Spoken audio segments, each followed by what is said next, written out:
el interactivo de mayor calidad de la radio por Palma 90. Acción Mañanera. Un amigo, porque uno tiene que ser objetivo. A veces la objetividad se confunde. Hay ciertos términos, creo que hay uno que es la deontología, no odontología, no, creo que es deontología. La deontología, una materia que no es más, que aquellas normas que tienen que ver con el comportamiento ético y moral y con tú ceñirte a ciertos principios, siendo claro y más bien tratando de ser honesto y de decir la verdad. Y este es un mundo que está plagado de doble moral, de hipocresía, de mentiras, de orgullo, de intolerancia, porque a veces el ser humano se resiste, profesor de la Cruz, a entender, a comprender de que cuando falló, falló, y que es mucho más elegante tú pedir excusa o pedir perdón o retractarte que permanecer en una actitud beligerante y de negación y pertrecharte en una posición absurda y ridícula de que tú no has fallado o de que tú has obrado bien, ¿verdad? Entonces eso te hace lucir necio, te hace lucir arrogante y te hace lucir hasta despreciable cuando tú no aceptas la verdad y ciertas cosas. Un amigo me decía, me tiró 2 veces, me dice, pero yo a veces no entiendo el discurso tuyo, porque el discurso tuyo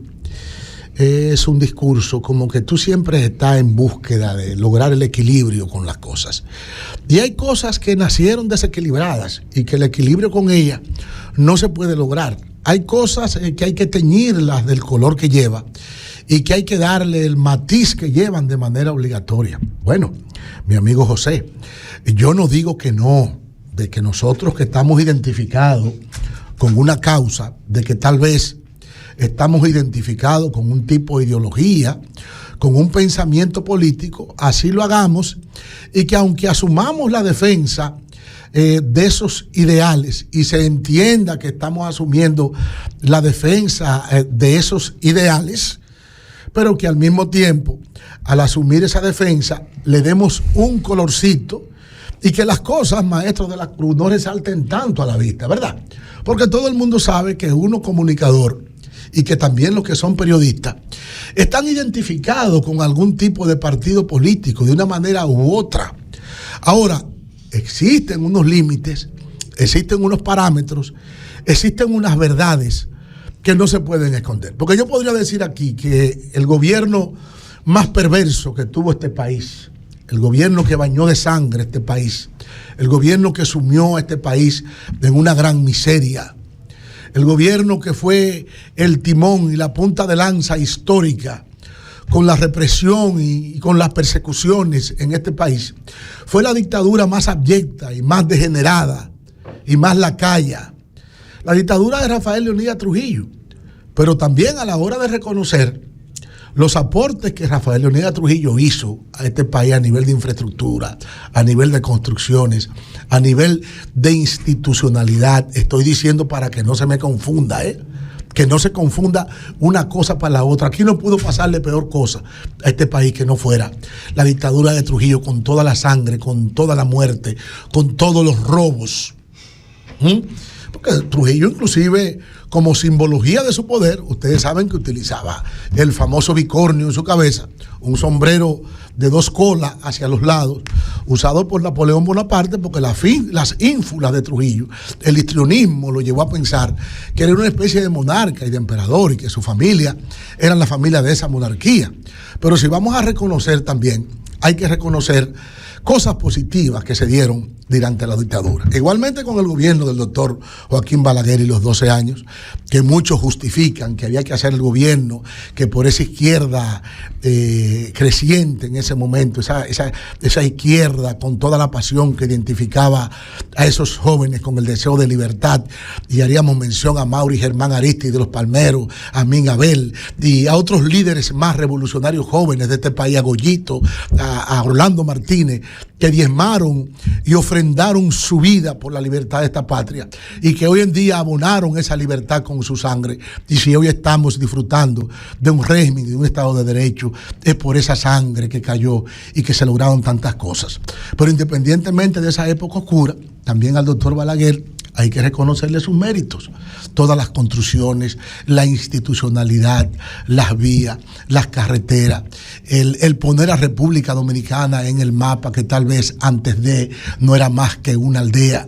e ir provocando cambios a ciertos niveles que le fueron dando a este país ciertos realces, y que aunque con un país desarrollado a fin de cuentas, pero fuimos creciendo en materia económica, en materia urbanística, en educación, a todos los niveles. Entonces, eso también hay que reconocerlo. El gobierno de Danilo Medina, con sus luces y sus sombras, que muchos casos de corrupción se dieron, claro que sí, están ahí, y aquellos están respondiendo lo que cometieron esos actos de corrupción, pero que también hay que reconocer que el gobierno de Danilo Medina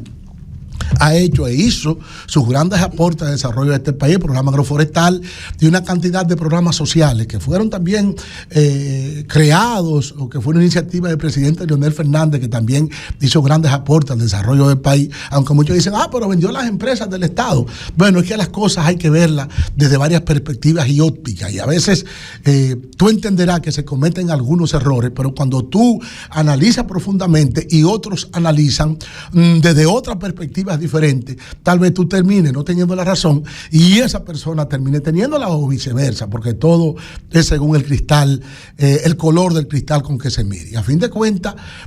todos esos cambios que se dieron a nivel del campo, como el gobierno de Danilo, que fue un gobierno que se volcó hasta el campo, y los hechos y los resultados están ahí, también tenemos que reconocérselo. Igualmente el gobierno de Luis Rodolfo Abinader, con una crisis mundial rampante, con situaciones económicas lamentables, con guerra, con situaciones que infligen estocadas mortales a la economía y que provocan inflación y cuantas cosas más, y que muchísimas cosas hay que corregir, actos de corrupción también que han sido visibles, pero que se ha tomado en cuenta este asunto para tratar de aplicar los correctivos, y que también aquellos de una manera u otra, aunque muchos también dicen que no existe tal justicia independiente y que eso tiene sus colores, porque aquellos que han sido juzgados de otras parcelas políticas no han recibido el mismo trato, y que tal vez muchos funcionarios de este gobierno actual no han sido tratados de la misma manera, y ha habido preferencia en esa parte, y que por eso el asunto de justicia independiente realmente es una quimera. Pero si vemos también y vamos a los hechos, hay que contemplar de que ha habido avance en materia judicial en este país, y ustedes como abogados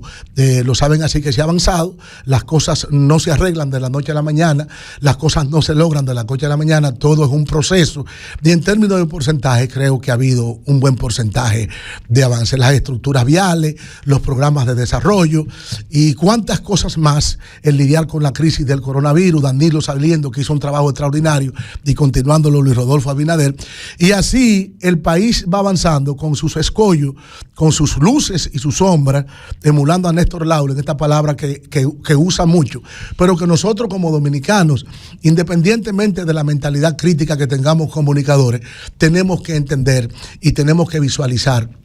y poner en la balanza las cosas positivas y las cosas negativas, aunque todo el mundo sabe cuál es el rol de un comunicador que debe asumir su responsabilidad con una mentalidad crítica, pero yo creo que los criterios de la deodontología deben ponerse en práctica y ceñirnos un poquito a la verdad, porque a veces asumimos ciertas posiciones